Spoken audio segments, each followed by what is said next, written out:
हस्तियां हजारों साल बाद पैदा होती हैं। इकबाल एक सच्चे आशिक रसूल थे, मुफक्किर पाकिस्तान थे। इनके साथ साथ इस्लाम के सच्चे हमदर्द भी थे। गनवादी हमने इस्लाम से जो मीरास पाई थी, गनवादी हमने इस्लाम से जो मीरास पाई थी, सूर्य से जमीन पर आसमान ने हमको दे मारा।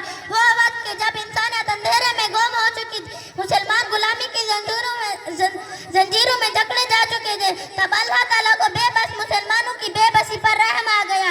उस कौम को शमशीर की हाजत नहीं रहती, उस कौम को शमशीर की हाजत नहीं रहती, और जिसके जवानी की खुदी सूरत फौलाद।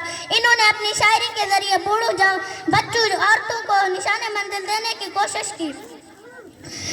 है लोग वही जहां में अच्छे, है लोग वही जहां में अच्छे आते हैं जो काम दूसरों के। इलामा इकबाल ने यह काम कायदे आज़म के सपुर्द किया।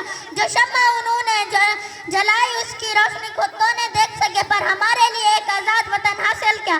प्यारे साथियों, आप ये हमारी जिम्मेदारी है कि इकबाल के पैगाम को आम कर दें और अपने वतन की तरक्की में बढ़ चढ़ कर हिस्सा लें।